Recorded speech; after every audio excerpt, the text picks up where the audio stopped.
You are not what you do for others. You are what you dare to be when no one is watching. You have been living inside a cage of your own making.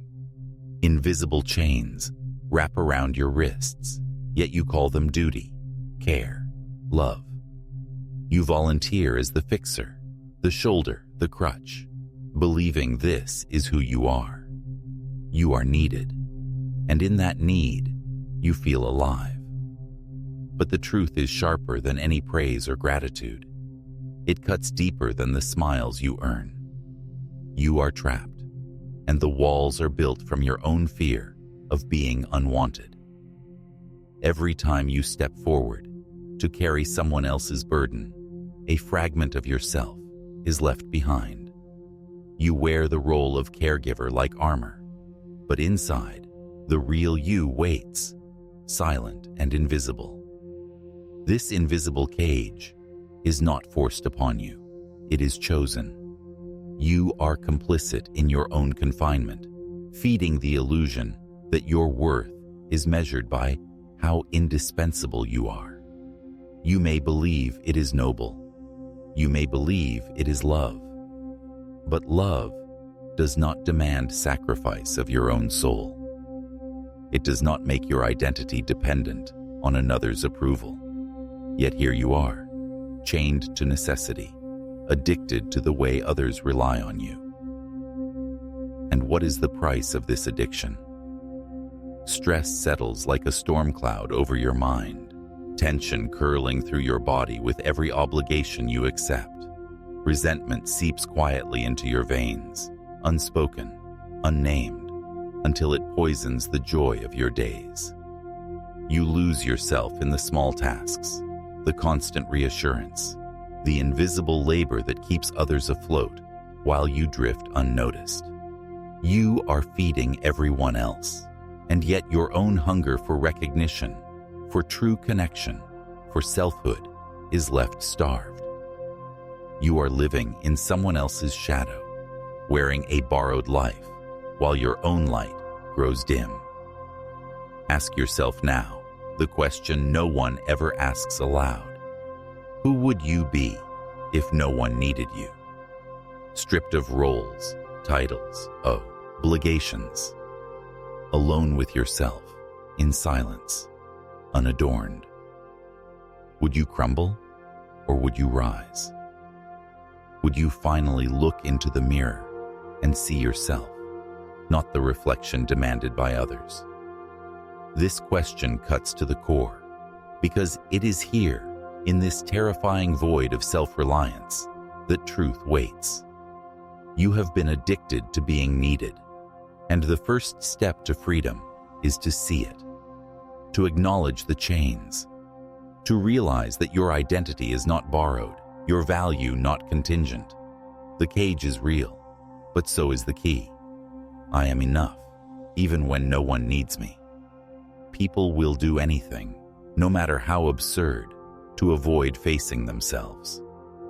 You have been sold a story about love, a story that whispers, serve, sacrifice, and you are worthy. And you have believed it.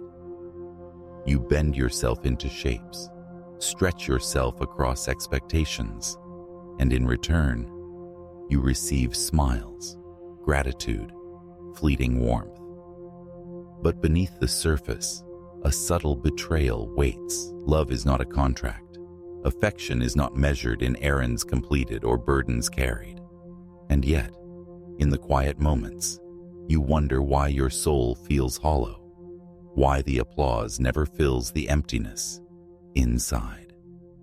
Relationships begin to twist, and the line between help and obligation blurs.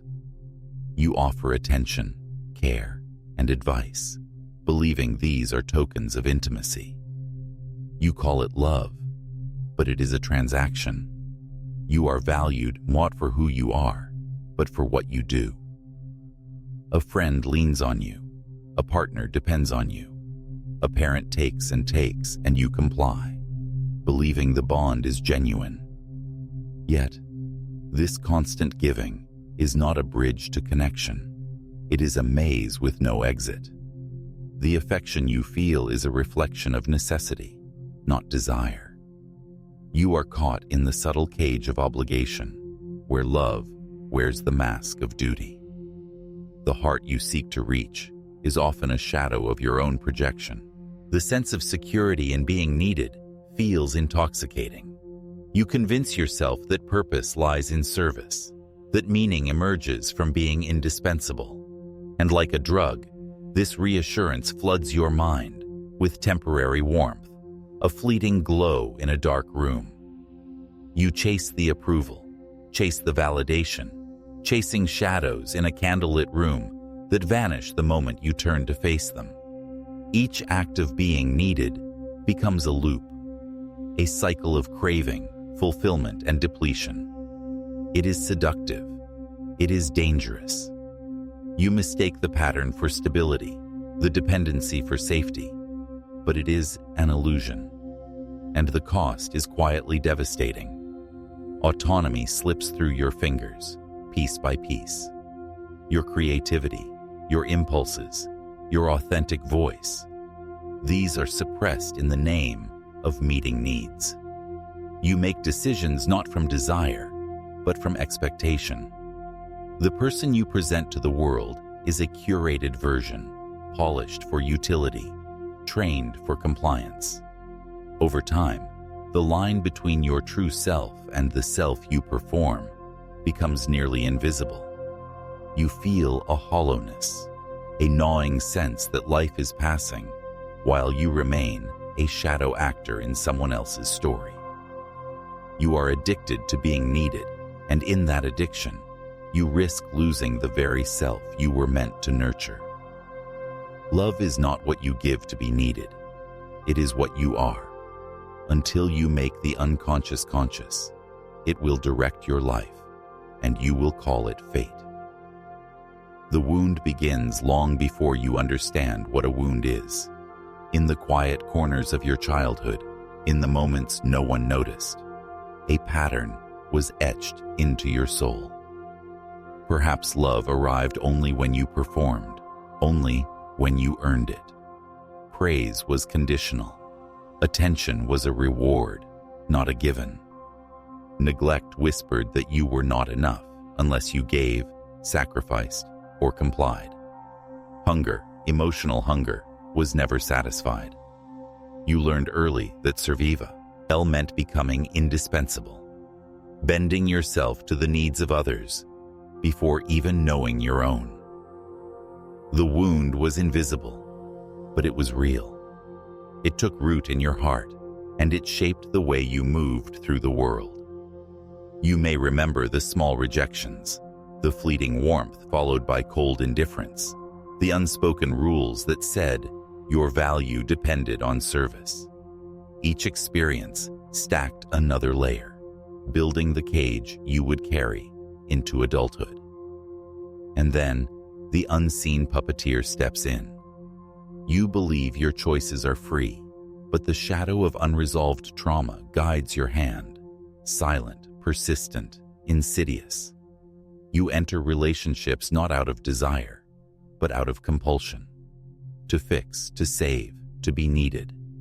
You chase approval, not intimacy. You overextend yourself at work, in friendships, in love, always reaching for recognition that never fills the emptiness. Decisions that seem rational are filtered through the lens of survival, learned decades before. Your shadow whispers, do not risk rejection. Do not stand alone. Do not allow yourself to be unwanted. It is a shadow guiding your hand in darkness, and you do not realize the strings attached until the pattern has repeated too many times to count. The addiction takes hold before you know it. Every attempt to break free is met with resistance, not from others, but from the same wounds that created the neediness in the first place. You try to assert boundaries, and guilt floods in. You attempt to focus on yourself, and anxiety gnaws at your spine. You seek love, yet the compulsion to be indispensable sabotages genuine connection. The cycle becomes a storm You cannot calm. Giving to be needed, being needed to survive, surviving to be needed again. Even the moments of self-awareness are haunted by echoes of the past, keeping you tethered to a pattern that promises purpose but delivers exhaustion. You are trapped in a loop of care and dependence, where the shadows of your own making dictate the rhythm of your days. This shadow is mine to meet, mine to understand, and mine to release. You cannot find yourself by hiding in the reflection of others. The mask you have worn for so long begins to crack. One day, the applause fades. One day, the constant requests for your attention, your care, your fixes suddenly stop. And in that silence, you feel it, the emptiness, the panic, the unbearable truth that you no longer know who you are beneath the roles you have perfected. Your identity, built from the expectations of others, wobbles like a house of glass. Every compliment you once relied on, every nod of approval, every thank you that disguised obligation, gone. And without them, you are forced to confront the raw, trembling self beneath. The mask falls, and with it, a wave of disorientation hits. You feel naked, unmoored, and the world seems sharper, colder, and infinitely larger than it did when you were busy sustaining others' illusions of you. And in the aftermath, the fragments of self scatter like shards across the floor. Each fragment represents a role, a compromise, a persona built to be loved, admired, or tolerated. There is the obedient child, the tireless partner, the uncomplaining friend, the problem solver, the peacekeeper. Each fragment was necessary once, but now they clash, their edges sharp against one another, cutting into your awareness. Who are you without them? You are forced to listen to conflicting voices that once harmonized only to serve external needs. Every decision, every desire, every instinct is shadowed by echoes of what was expected rather than what is true. Suspense coils in your chest as you realize that the self you thought was whole was only a mosaic of borrowed pieces, and each one now demands recognition, integration, or release. Then comes the abyss. Facing it is terrifying. No crutches, no roles, no validation. Just you.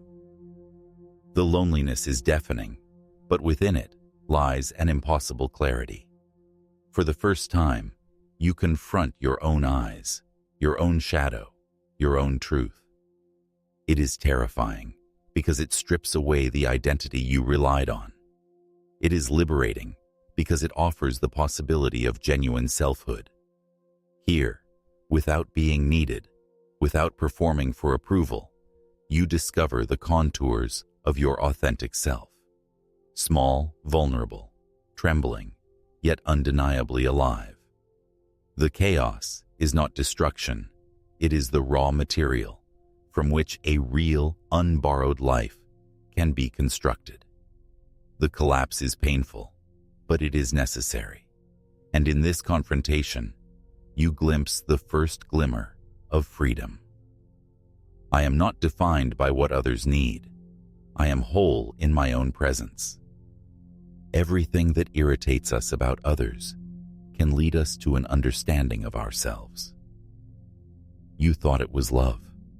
You believed that the late-night calls, the constant requests, the relentless dependence were signs of connection, of intimacy. But the truth is harsher. What you were addicted to was not love.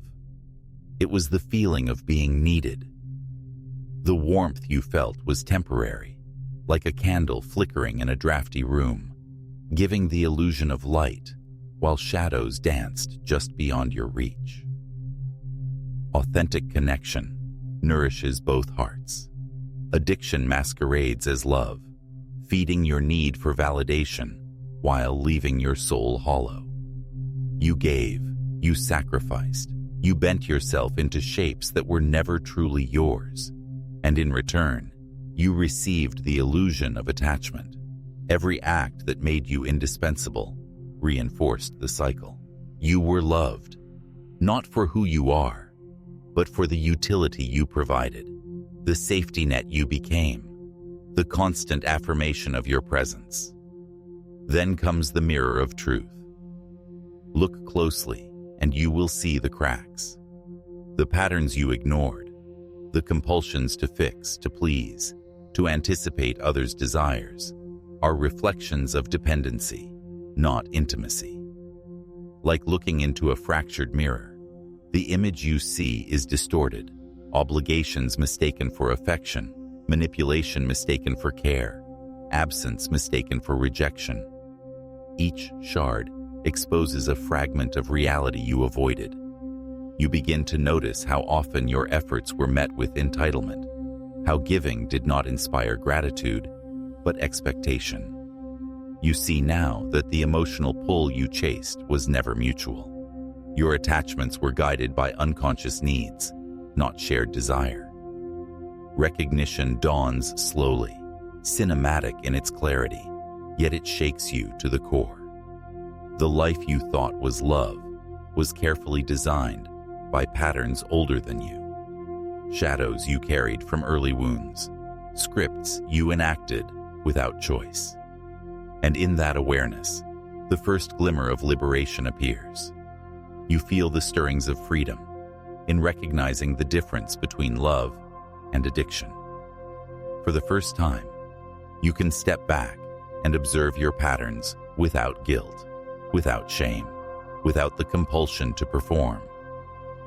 You realize that you are allowed to exist without being indispensable, to breathe without earning permission, to be whole even when no one needs you.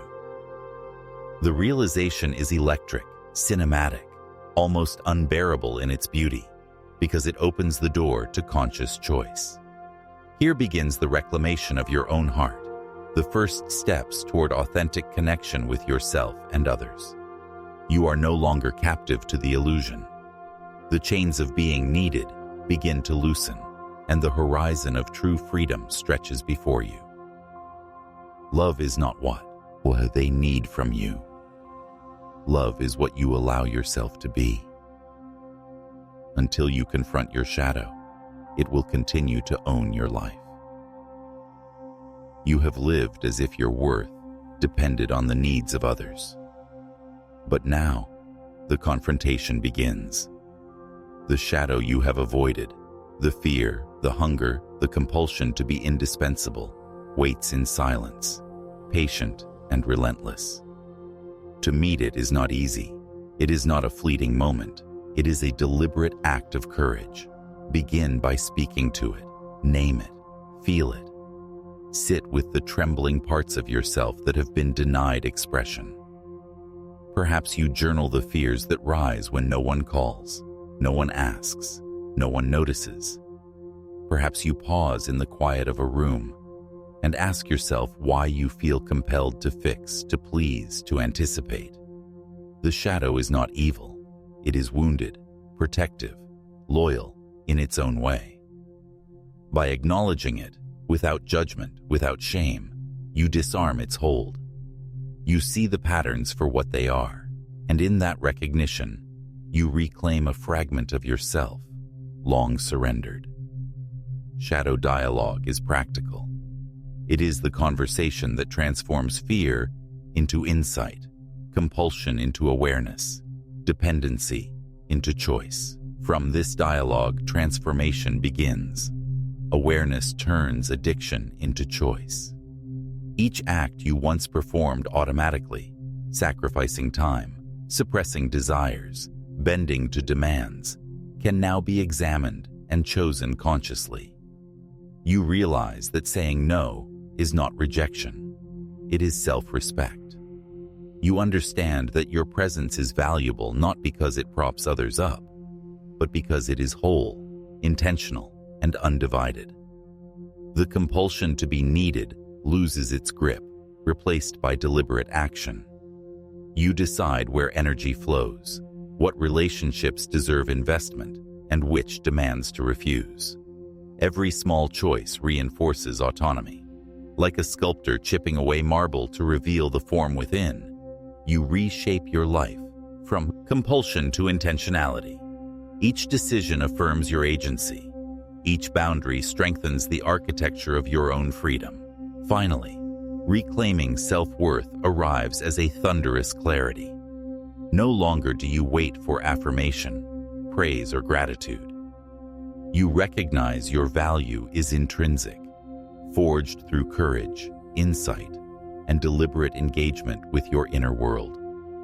You step into a throne made of your own bones, built from every act of honesty, every confrontation with fear, every refusal to surrender selfhood. You are sovereign of your own life. The patterns that once dictated your choices now serve you, and you rise taller, unbroken, illuminated by the light of conscious power. Shadows remain, but they are companions, not captors. You are awake, you are present, you are whole. I meet my shadow, and in doing so, I reclaim. Peace is not the absence of chaos, but the presence of clarity within it. You stand now on the edge of a new horizon. The storm that once raged inside, an addiction to being needed, a compulsion to earn approval, has softened into quiet mastery. Decisions no longer ripple with panic or uncertainty. You act from awareness, not obligation. The need for external validation has loosened its grip. Each choice you make carries the weight of intention rather than fear. There is a stillness in your mind, a clarity in your vision, a calm in your heart that feels almost sacred. The chains that bound your identity to others' expectations are gone, replaced with a sense of freedom so profound it hums beneath your skin. You feel rooted, whole, and alive. Serenity is not passive. It is the result of countless confrontations with shadow, endless reflections on desire and fear, and the courage to stand alone without crumbling. Quiet mastery is not perfection. It is the ability to navigate life without surrendering your essence to external storms. And with this clarity comes authentic connection. Relationships are no longer contracts of dependency, no longer mirrors to feed your sense of worth. They are chosen, mutual, vibrant. You engage with others from a place of wholeness, not neediness, and the energy exchanged is nourishing, not draining. Conversations flow with honesty. Laughter is shared without fear of judgment. Support is given freely without compulsion. You recognize the subtle difference between intimacy and obligation, between love and the illusion of being needed. Bonds are built not on what you provide, but on the resonance of presence, on shared respect, on the joy of encountering another human without losing yourself. You are drawn to those who mirror your sovereignty, and in turn, you honor their autonomy. Love and friendship are no longer transactional. They are sacred, conscious, alive. Yet even in this peace, the journey continues. Self-mastery is not a destination, but an unfolding path. Shadows may whisper, old patterns may tempt, and uncertainty will still arise. But now, you face them with awareness, curiosity, and courage. Each day is an opportunity to choose, to integrate, to grow. You remind yourself that freedom is maintained through conscious attention, that love is nurtured through presence, and that peace is cultivated through ongoing reflection. Life becomes a deliberate dance of choices, of boundaries, of authentic expression. The road is endless, but the steps are yours, deliberate and grounded in truth. In this conscious living, chaos is no longer a threat. It is a teacher, a mirror, a companion. You are awake. You are sovereign. You are free. I choose peace within, and it shapes the world around me.